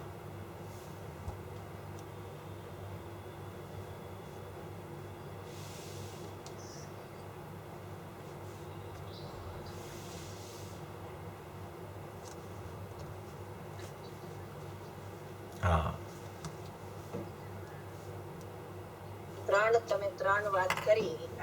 જાણનારો જણાય છે, ત્રણ દ્રષ્ટિની ત્રણ રીતે લેવાની વાત કરી. એમાં જે સામાન્ય ઉપયોગ છે, સામાન્ય ઉપયોગ હાજી. એને સાધન બનાવી અને જ્યારે અજ્ઞાની જીવ એમાં બરાબર જાણકારી મેળવી લે છે, તો પછી શુદ્ધ ઉપયોગ તો એની મેળે એનું પરિણમન થઈ જાય છે, એમ કહી શકાય. હા, એટલે એને સામાન્ય ઉપયોગમાં એવો ખ્યાલ આવે ને કે મને જાણનારો જ જણાઈ રહ્યો છે, જાણનારો જ જણાઈ રહ્યો છે, એવું એને એના પ્રગટ થતા જ્ઞાનમાં જ્યારે પકડાવા માંડે કે મને પર નથી જણાતું, મને જ્ઞાન જણાય છે, અને જે જ્ઞાન જણાય છે એમાં મને જાણનારો જ જણાય છે. જો એવી રીતે આ ત્રણ પ્રકારના જાણનારો જણાય છે એમાંથી એ સામાન્ય ઉપયોગમાં જ્યારે એને ખ્યાલ આવવા માંડે કે આ મારો પ્રગટ થતો જ્ઞાન ઉપયોગ છે, એમાં તો જ્ઞાયક ભાવ જ રહેલો છે, એવો જ્યારે જો એને ખ્યાલ આવવા માંડે તો નિયમથી સહજપણે છે ને એ સદુપયોગ થાય છે, સહજપણે અનુભૂતિ થાય છે. એટલે એને બે પ્રકાર એના ખ્યાલમાં રાખવાના છે. એક તો હું જાણનાર છું, અને જાણનાર છું એ કેવી રીતે ખબર પડે તો કે એ જાણનારો જણાય ત્યારે ખબર પડે. તો કે જાણનાર છું અને મને જાણનારો જણાય છે, એમ એને આવી ગયું તો એ જાણનારો જણાઈ જશે એને. એવું આ એક બહુ મંગલમય વાત છે, બહુ સૂત્ર સુંદર છે. આ રીતે વિચાર કરવાથી એ સામાન્ય ઉપયોગ અભેદ તરફ ઢળી અને સદુપયોગ રૂપે પરિણમી જાય છે, અને એ સદુપયોગ રૂપે પરિણમી ગયો તો એને સમ્યક પ્રકારે મતિશ્રુત જ્ઞાનમાં નિર્વિકલ્પ દશાનો સ્વકાળ આવી જાય છે. એવી ચર્ચા આમાં લાલચંદભાઈ કરવા માગે છે. બહુ સરસ. તમે પરિણામ અને પરિણામી શબ્દમાં ફરક કર્યો? હા, પરિણામ છે ને એ ભેદ કહેવામાં આવે છે. જ્યાં સુધી પરિણામનો ભેદ દેખાય ને ત્યાં સુધી એને પરદ્રવ્ય કીધું છે નિયમસારમાં. જે નિયમસારમાં પરિણામને પર સ્વભાવ, પરદ્રવ્ય અને હેય કીધું, એ શા માટે કીધું છે પરિણામને? કારણ કે પરિણામનો ભેદ છે, એક તો એ પરિણામનો ભેદ પડે છે એટલે એને પરદ્રવ્ય કીધું, અને એક તો પરિણામમાંથી નવા પરિણામ નથી આવતા માટે તેને પરદ્રવ્ય કીધું છે. એટલે એ પરદ્રવ્ય છે, એ પરદ્રવ્યમાં ક્યારેય આત્મા ન હોય, પરદ્રવ્યમાં ક્યારેય સ્વદ્રવ્ય ન હોય, પણ એ પરદ્રવ્ય છે એ આત્મા સાથે અભેદ થઈને પરિણામી બની જાય ત્યારે ખરેખર એ વાસ્તવિક સ્વદ્રવ્ય બને છે. એ અનુભૂતિને આત્મા કીધો છે 14મી ગાથામાં સમયસારમાં. તો એ અનુભૂતિ કેવી રીતે થાય તો કે એ અનુભૂતિ થાય પરિણામમાં, પણ એ પરિણામમાં અનુભૂતિ ક્યારે થાય કે એ પરિણામ આત્મસન્મુખ થઈને પરિણમી જાય, એટલે કે એ પરિણામી બની જાય, પરિણામ અપરિણામી સાથે અભેદ થઈને, ત્યારે જ ખરેખર એમાં અનુભૂતિનો જન્મ થાય. પરિણામ જુદા રહીએ અને દ્રવ્ય જુદું રહીએ, એવો વિકલ્પ રહીએ જ્યાં સુધી દ્રવ્ય અને પર્યાયનો, ત્યાં સુધી એને અનુભૂતિ ન થાય. એટલે પરિણામીમાં અપરિણામી રહેલો છે, નહીં કે પરિણામમાં અપરિણામી રહેલો છે. એ નિયમસારની 38મી ગાથામાં કીધું છે કે જીવાદી નવતત્વો એને બહિર્તત્વ કીધા, જીવાદી નવતત્વોને બહિર્તત્વ કીધા. પછી એમાં બહિર્તત્વ કહીને એમ લખ્યું એણે આચાર્ય ભગવાને, મુનિરાજે, પદ્મપ્રબલધારી દેવ મુનિરાજ છે, એમણે એમ લખ્યું કે સાતેય તત્વોનો સમૂહ પરદ્રવ્ય હોવાને લીધે ઉપાદેય નથી, એમ લખ્યું. સાતેય તત્વોનો સમૂહ પરદ્રવ્ય હોવાને લીધે ઉપાદેય નથી, એમ લખ્યું. પછી એણે શું લખ્યું કે આત્માને આત્મા ઉપાદેય છે, એમ લખ્યું. તો આત્માને આત્મા ઉપાદેય છે, તો કયા આત્માને કયો આત્મા ઉપાદેય છે? તો કે એ પરિણામી આત્મા જે થઈ ગયો, પરિણામનો ભેદ છૂટી ગયો. કારણ કે એ પરિણામને તો ઉપાદેય નથી એમ કીધું, એને તો પરદ્રવ્ય કહી દીધા, એને તો હેય કહી દીધું. તો એ પરિણામમાં કેવી રીતે આત્મા હોય? એ તો હેય થઈ ગયા પરિણામનું તો લક્ષ છોડાવી દીધું. તો એ પરિણામ જ્યારે હેય થયા ત્યારે જ પરિણામમાં ખરેખર એ અપરિણામીનું વલણ થાય, અને એ પરિણામ છે એ અપરિણામીની સન્મુખ થઈને એને ઉપાદેયપણે જાણે. ત્યારે એણે એમ કીધું કે આત્માને આત્મા ઉપાદેય છે. તો કે આત્માને આત્મા ઉપાદેય છે, તો કયા આત્માને કયો આત્મા ઉપાદેય છે? એવા બે આત્મા છે? તો કે ના, આત્મા એક જ છે, પણ અહીંયા આત્માને આત્મા ઉપાદેય છે, એમાં પર્યાય પણ આત્મા બની ગઈ છે અને દ્રવ્ય તો આત્મા છે જ. તો એવા આત્માને પર્યાય પરિણત જે દ્રવ્ય થયું, એવા પર્યાય પરિણત દ્રવ્યવાળા પરિણામી આત્માને ત્રિકાળી દ્રવ્ય અપરિણામી આત્મા ઉપાદેય છે. એનો અર્થ આત્માને આત્મા ઉપાદેય છે, એમ નિયમસારની 38મી ગાથામાં પદ્મપ્રબલધારી દેવે લખ્યું છે. ગુરુદેવે એનો અર્થ કર્યો છે. એ રીતે વિચારવાનું છે. જ્યાં સુધી પરિણામનો ભેદ રહે છે ત્યાં સુધી એ પરદ્રવ્ય છે. જ્યારે એ પરિણામ દ્રવ્યની સન્મુખ થઈને અભેદ થઈને પરિણમે છે ત્યારે એ પરિણામીમાં અપરિણામી છે. એ રીતે એને વિચારમાં એને લેવું જોઈએ. તો એને અનુભૂતિ થાય ત્યારે એને ખબર પડે કે આ પરિણામ તો જુદા નથી રહ્યા. હું તો પરિણામને પરદ્રવ્ય કહેતો હતો, આ પરિણામ તો આત્મા સાથે અભેદ થઈ ગયા. તો કે એ આત્મા સાથે અભેદ થાય ને ત્યારે જ ખરેખર અનુભૂતિ થાય છે. જુદા રહીએ ને એમાં અનુભૂતિ નથી હોતી, એમ ત્યાં કહેવા માંગે છે. એટલે અપરિણામીમાં અપરિણામી રહેલો છે એમ કહેવા માંગે. હાજી. પણ બીજું બોલે છે. હા હા ઓકે ઓકે ઓફકોર્સ બહુ જ સરસ રહ્યું. મારો અવાજ સંભળાય છે? મને ખબર નથી પડતી. ના, સંભળાય. બોલો. હા, આજે જો ઇન શોર્ટ એક સેન્ટેન્સમાં કેવું હોય તો સમ્યક એકાંત થતા અનેકાંતનો જન્મ થાય છે એવું મને લાગે છે. તમે જે પહેલો પોઈન્ટ કીધો કે ધ્યેયભૂત, બીજો જ્ઞેયભૂત અને ત્રીજો શુદ્ધ ઉપયોગ, એ આપણે શું કીધું એનું? જ્ઞેયરૂપ કીધું. હા, એટલે જ્ઞેયભૂત પ્લસ જ્ઞેયરૂપ થતા ધ્યેયભૂત અભેદ રીતે જણાઈ જાય છે. એવી રીતે આખું પરિણામી દ્રવ્ય જે છે એ પરિણામી આખું ને આખું દ્રવ્ય પરિણમી જાય. ખાલી પરિણામ નહીં પણ પરિણામા આખું પરિણમી ગયું એટલે પરિણામી થઈ ગયું. ત્યારે એમાં પરિણામ આપણે જણાઈ જાય છે. એટલે એમાં તમે એટલો સુધારો કરી લેજો કે પહેલી વાત કે દ્રવ્ય તો પરિણમતું જ નથી. પહેલી વાત, દ્રવ્ય ક્યારેય પરિણમતું નથી. દ્રવ્ય ત્રણેકાર અપરિણામી રહે છે. દ્રવ્ય પરિણમતું નથી. પર્યાય દ્રવ્ય સન્મુખ થઈને પરિણમી જાય છે. એને એમ ઉપચારથી કહેવામાં આવે કે પર્યાય પરિણત દ્રવ્ય થઈ ગયું, દ્રવ્ય પરિણમી ગયું. એ ઉપચારનું કથન છે. દ્રવ્ય તો નિયમથી અપરિણામી રહે છે, શાશ્વત કુટસ્થ રહે છે, પણ પર્યાય એની સન્મુખ થઈને પરિણમી જાય છે. પર્યાય એની સન્મુખતા કરે છે. પર્યાય જુદી હતી, હવે એ પર્યાય દ્રવ્ય સાથે અભેદ થઈને પરિણમી ગઈ તો એણે એમ કીધું કે આ પરિણામી થઈ ગયો. એટલે એ પરિણામીમાં શું રહેલું છે તો કે અપરિણામી રહેલો છે. એમ ત્યાં કહેવાનો આશય છે. એટલે તમે સમજ્યા છો બરાબર, પણ શબ્દમાં ફેર થઈ જાય. એટલે હું ખાલી શબ્દ એ રીતે કહેવા માગું છું. તમારી સમજણ બરાબર છે. ધ્યેયભૂત અભેદની, જ્ઞેયભૂત અભેદની, જ્ઞેયરૂપ અભેદની, સદુપયોગની તમારી સમજણ બરાબર છે. પણ એને અપરિણામીને ક્યારેય શાસ્ત્રમાં પણ આવ્યું હોય ને કે આત્મા પરિણમી ગયો, દ્રવ્ય પરિણમી ગયું, ત્યારે એમ સમજવું કે એ પર્યાયને પરિણમી એને દ્રવ્ય પરિણમી ગયું એમ ઉપચારથી કહેવામાં આવે છે. ગુરુદેવ હંમેશા 9મી ગાથાનો પ્રવચન સારનો આધાર આપતા હોય છે કે શુદ્ધે પરિણમતા શુદ્ધ, શુભે પરિણમતા શુભ અને અશુભે પરિણમતા અશુભ.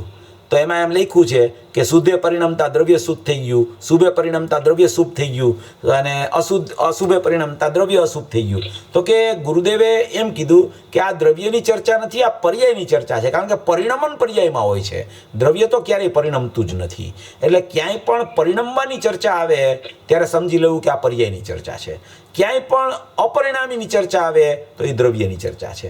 એટલે દ્રવ્યની ખરેખર પરિણામીપણે પણ દ્રવ્યને કહેવામાં આવતું હોય ત્યારે દ્રવ્ય પરિણમતું નથી, દ્રવ્ય અપરિણામી રહે છે, પર્યાય પરિણમે છે. એ પર્યાયને દ્રવ્ય સાથે અભેદ કરીને પરિણામી કહેવામાં આવે છે. પણ દ્રવ્ય તો અપરિણામી ને અપરિણામી શાશ્વત છે. એ રીતે એને વિચારમાં જરા વિશેષપણે લેવું. એવી રીતે ના કાંઈ વાંધો, તમે બરાબર એટલે જ કીધું કે તમે સમજ્યા છો બરાબર, શબ્દમાં જરા ફેર થઈ ગયો, બીજું કાંઈ.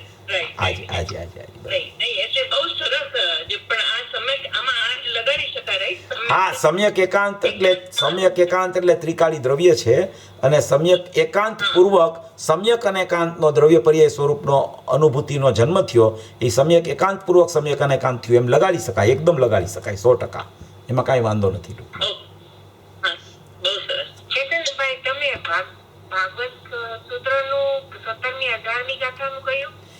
ના, ભાગવત શાસ્ત્ર કીધું મેં. ભાગવત શાસ્ત્ર એ 18મી વખતના અક્ષરસ પ્રવચન છે. સમયસારના 18મી વખતના અક્ષરસ પ્રવચન ભાગવત શાસ્ત્ર નામથી બહાર પાડ્યા છે.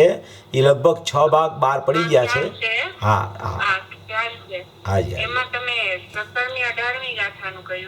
ના, 69 70 ગાથા કીધી મેં.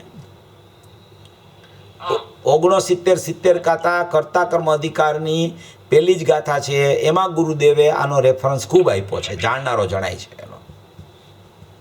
અચ્છા, હા. હાજી ચેતનભાઈ, Question? હા બોલો બોલો. હા, બોલો. ના ના, હા, તો- અરુણાબેન તમે પૂછી લો, અરુણાબેન તમારે પૂછી લો. મારો થઈ ગયો.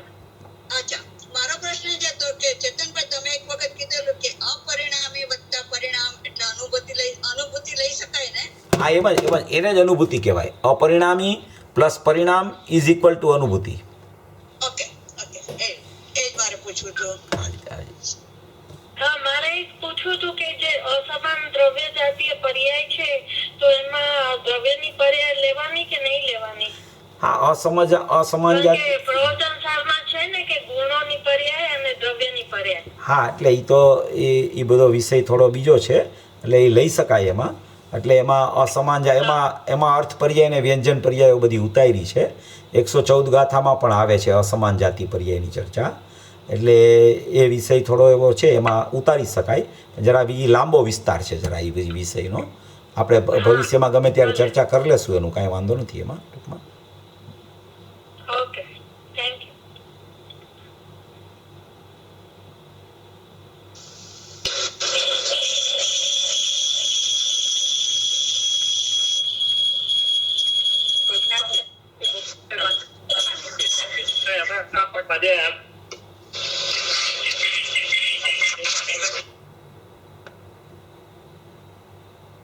ચેતનભાઈ છો તમે? હા હા બોલો બોલો બોલો.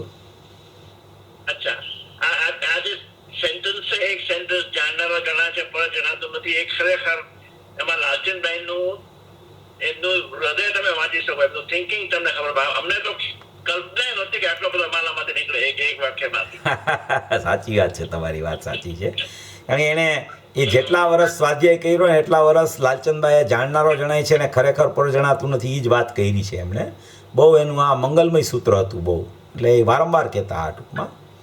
અને એમને પોતાને જે અનુભવ થયો હતો, એમને પોતાને અનુભવ પણ આમાં જ થયો. જાણનારો જણાય છે ને ખરેખર પર જણાતું નથી, એમાં અનુભવ થયો એને ત્રિકાળી દ્રવ્ય દ્રષ્ટિનો વિષય હું છું એમાં અનુભવ નથી થયો. એને એમ અનુભવ થયો કે આ બહાર સામે નેપકિન પડ્યો છે, એ નેપકિન નથી જણાતો, મને જાણનાર જણાય છે, એમાં એને અનુભવ થઈ ગયો. જેવી રીતે સોગાનીજીને અનુભવ થયો, સોગાનીજીને હું જ્ઞાયક છું એમાં અનુભવ નથી થયો, એને રાગ જુદો અને જ્ઞાન જુદું એમાં અનુભવ થયો છે. દરેક જીવો ભેદ જ્ઞાનથી જ અભેદને પામતા હોય છે. એટલે ભેદ જ્ઞાન મહામંત્ર છે. જાણનાર જણાય છે ખરેખર પર જણાતું નથી, એ ભેદ જ્ઞાનનો મહામંત્ર છે. જ્ઞાન જણાય છે રાગ નથી જણાતું, એ ભેદ જ્ઞાનનો મહામંત્ર છે. ત્રિકાળી દ્રવ્ય તો શાશ્વત છે, ધ્રુવ છે, અનાદિ અનંત અખંડ એકરૂપ તત્વ છે, એ તો આશ્રયભૂત તત્વ છે. પણ ભેદ જ્ઞાન કરવા માટે તમારે બે પદાર્થ જોઈ, અને બે પદાર્થમાં જાણનારો જણાય છે ખરેખર પર જણાતું નથી. એનો અર્થ ખરેખર ભેદ જ્ઞાનની પ્રક્રિયા ચાલુ થઈ જાય છે અને અનુભૂતિ થઈ જાય જીવને. એટલે એ રીતે આ બહુ સુંદર ચર્ચા છે બધી આ બધી.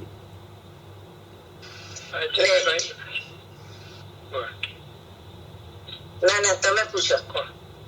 ઓકે, ચેતનભાઈ, આપણે જયારે પ્રયોગમાં હોઈએ હાજી. ત્યારે જ્ઞાનની પર્યાય જાણનાર જણાય છે એના પ્રયોગમાં હોય હા. ત્યારે ઇઝ ઇક્વલ ટુ હું જાણનાર છું એ રીતે થાય ને કે is it be the same? હું જાણનાર છું જાણનાર એ દ્રવ્યનો નિશ્ચય છે, અને એ દ્રવ્યનો નિશ્ચય જાણનાર છું, એમાં જાણનાર છું એ મને જણાય છે, એ જ્ઞાનની પર્યાયનું સ્વરૂપ આવી ગયું. એટલે જાણનારો જણાય છે એમાં બે વાત આવી જાય છે. જાણનારો છે એ ત્રિકાળી દ્રવ્ય છે, અને એ જાણનારાને જાણે છે એ જ્ઞાનની પર્યાય છે. એટલે કે જાણનારો જ જણાય છે જ્ઞાનની પર્યાયમાં, બીજું કાંઈ જણાતું નથી. એમ દ્રવ્ય અને પર્યાય બે આવી જાય છે એમાં ટૂંકમાં, જાણનારો જણાય છે એમાં.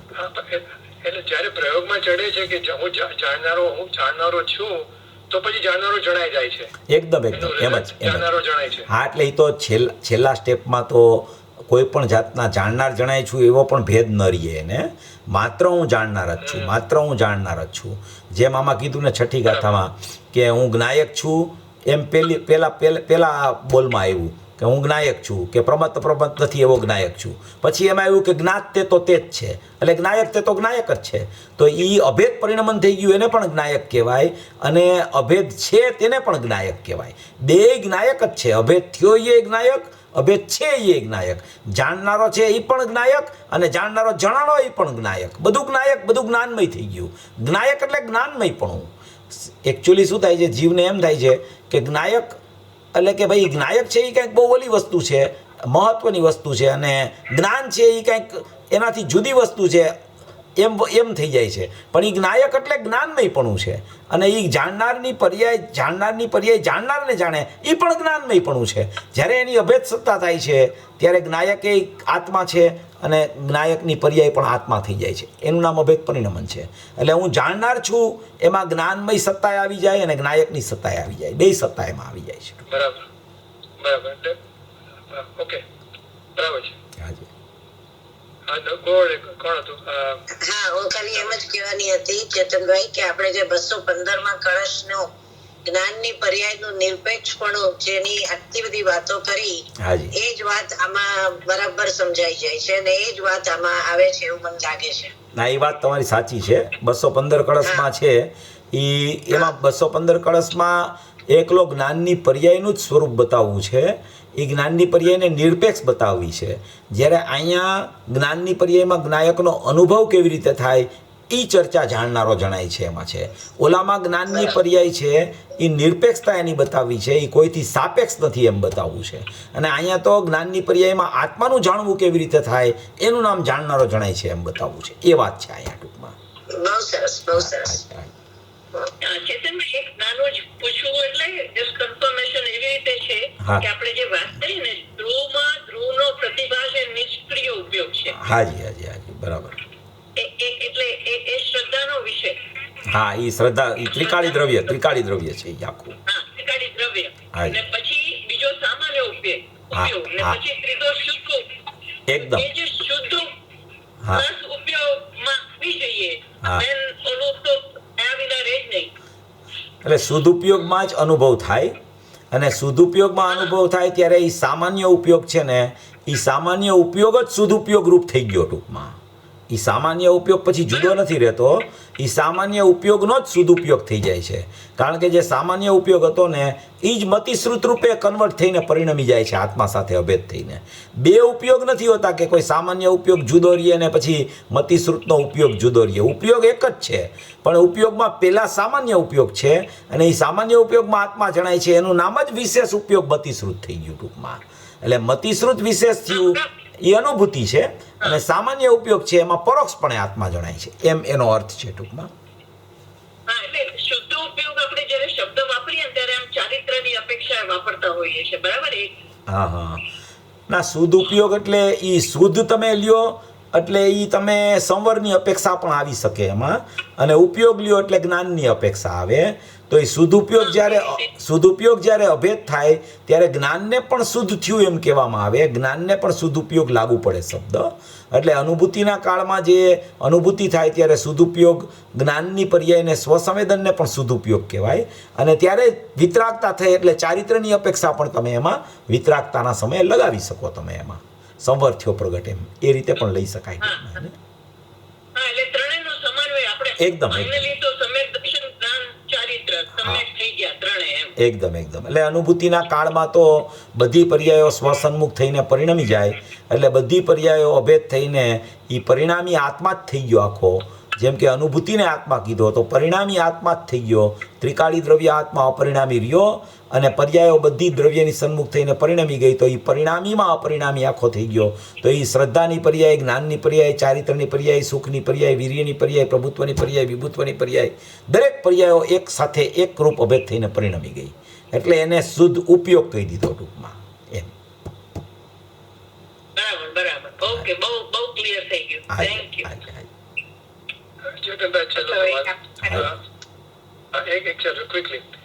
અત્યારે અમારી પાસે તો ઇન્દ્રિય જ્ઞાન છે, બરાબર, જે અજ્ઞાન તો પ્રગટ કરતું ઉત્પન્ન થાય છે. બરાબર. હવે એમાંથી આમાં કેવી રીતે જવું? અત્યારે તમારી પાસે ઇન્દ્રિય જ્ઞાન નથી. અત્યારે તમારી પાસે જ્ઞાન છે, સામાન્ય જ્ઞાન છે. એ સામાન્ય જ્ઞાન જ અંદરથી આવે છે, અંદરથી ઇન્દ્રિય જ્ઞાન આવતું જ નથી. અત્યારે તમારી પાસે જ્ઞાનનો ઉપયોગ છે, એ જ્ઞાનનું લક્ષણ છે, અને એ જ્ઞાનના લક્ષણમાં જ્ઞાયક જ રહેલો છે. એમ જ્યારે તમારા સ્વીકારમાં આવવા માંડશે ત્યારે ઇન્દ્રિય જ્ઞાન ઓટોમેટિક પર સન્મુખતા ઇન્દ્રિય જ્ઞાનની થતી હતી બંધ થઈ જશે, અને એ જ્ઞાન અંદર સ્વસન્મુખ થઈને વળી જશે. અત્યારે ઇન્દ્રિય જ્ઞાન છે એમ વિચાર બિલકુલ ન કરવો, અત્યારે જ્ઞાનનો ઉપયોગ છે એમ વિચાર કરવો. જ્ઞાન મારું સાધન છે, જ્ઞાનનો મારે પ્રત્યેક સમયે જ્ઞાન જ્ઞાન જ્ઞાન જ્ઞાન જ્ઞાન પ્રગટ થાય છે. ઇન્દ્રિય જ્ઞાન પ્રગટ થાય છે એમ ન લેવું. ઇન્દ્રિય જ્ઞાન તો એ ત્યારે પરના લક્ષ કરો ત્યારે પ્રગટ થાય છે. ઉપયોગ અંદરથી આવે છે એ તો જ્ઞાનનો ઉપયોગ છે. એ જ્ઞાનના ઉપયોગની સત્તાનો જ્યારે સ્વીકાર જીવને નથી હોતો ત્યારે એ સમયે ઇન્દ્રિય જ્ઞાનમાં એ ઉપયોગ કન્વર્ટ થાય છે. જ્યારે એને ખ્યાલ આવે છે કે મારામાંથી તો જ્ઞાન આવે છે, અને જ્ઞાનનો ઉપયોગ જ મારું સ્વરૂપ છે, મારો સ્વભાવ છે, અને એ જ્ઞાનમાં તો જ્ઞાયક છે, મને જાણનારો જણાય છે, તો ઇન્દ્રિય જ્ઞાન એ ક્રમે ક્રમે ક્રમે ક્રમે શિથિલ થઈ જાય છે, અને એ વિલીન થવા માટે તત્પર થઈ જાય છે, અને જ્ઞાયક જ્ઞાનનો ઉપયોગ આત્માની સન્મુખ થવા માટે, આવિર્ભૂત થવા માટે નિયમથી અંદર જવા માંડે છે. એવું સ્વરૂપ છે. એકદમ બિલકુલ વિચાર ન કરવો કે અમારી પાસે ઇન્દ્રિય જ્ઞાન જ છે, એમ જ વિચાર કરવો કે મારી પાસે જ્ઞાન ઉપયોગ છે, અને એ જ્ઞાન ઉપયોગમાં આત્મા જ રહેલો છે, એમ જ વિચારધારા ચલાવવી હંમેશા. બરાબર. તો ઇન્દ્રિય જ્ઞાનની કેડ ભાંગી જશે. ભાંગી જશે. ઇન્દ્રિય જ્ઞાન રહેશે જ નહીં ને. ઇન્દ્રિય જ્ઞાન ઊભું જ નહીં થાય તમારે. હા, એકદમ એમ જ. તમારે પછી ઇન્દ્રિય જ્ઞાન તે જ્ઞાન નથી એમાં આવશે એ બધું. હા, ઇન્દ્રિય જ્ઞાન તો જ્ઞાન જ નથી, કારણ કે જ્ઞાન છે એ તો ઉપયોગ છે, લક્ષણ છે એ તો આત્માનું. એમ પછી આવશે ને બોર્ડ બીજો કે આત્માનો સ્વભાવ જ પરને જાણવાનો નથી. હા, સ્વભાવ આવે સાથે ને. જાણવાનો છે. એકદમ એકદમ એકદમ. એમાં આવશે આગળ. હાજી હાજી હાજી. બરાબર. ચેતનભાઈ, ચર્ચાથી આપણે ચેતનભાઈ, હાજી ટાઈમ છે? હા, પૂછી લો પૂછી લો પૂછી લો. મારો પ્રશ્ન એ હતો કે મેં હમણાં કંઈક સાંભળ્યું હતું કે જ્ઞાન તો જ્ઞાન છે, જ્ઞાન ઇન્દ્રિય જ્ઞાન બી નથી ને અતિન્દ્રિય જ્ઞાન પણ નથી. જ્યારે જ્ઞાન પાંચ વિષયનું જ્યારે અવલંબન લે છે ત્યારે એને ઇન્દ્રિય જ્ઞાન કહે છે, અને જ્યારે અવલંબન નથી લેતું ત્યારે એને અતિન્દ્રિય જ્ઞાન કહે છે. પણ જ્ઞાન તો જ્ઞાન જ છે ને, એટલે એ રીતે લઈ શકાય. લઈ શકાય, એકદમ લઈ શકાય, એમ જ લેવાનું છે. કારણ કે પાંચ જ્ઞાન છે એ ઉપાધિ છે, અને ઇન્દ્રિય જ્ઞાન એ છે ને એ ઉપાધિ છે, અને જ્ઞાન છે એ નિરુપાધિક છે. એટલે જ્ઞાન જણાય છે અને હું જ્ઞાન માત્ર છું એમ જ લીધા કરવું. આપણે કોઈ પણ ભેદભંગમાં જવું નહીં, કોઈ પણ વિશેષમાં જવું નહીં, વધારે પડતું એમાં ઊંડું ઉતરવું નહીં. મને જ્ઞાન જણાય છે અને એ જ્ઞાન એવું છે કે એમાં મને આત્મા જણાય છે, બસ એટલું જ વિચારમાં લેવું વધારે પડતું. એમ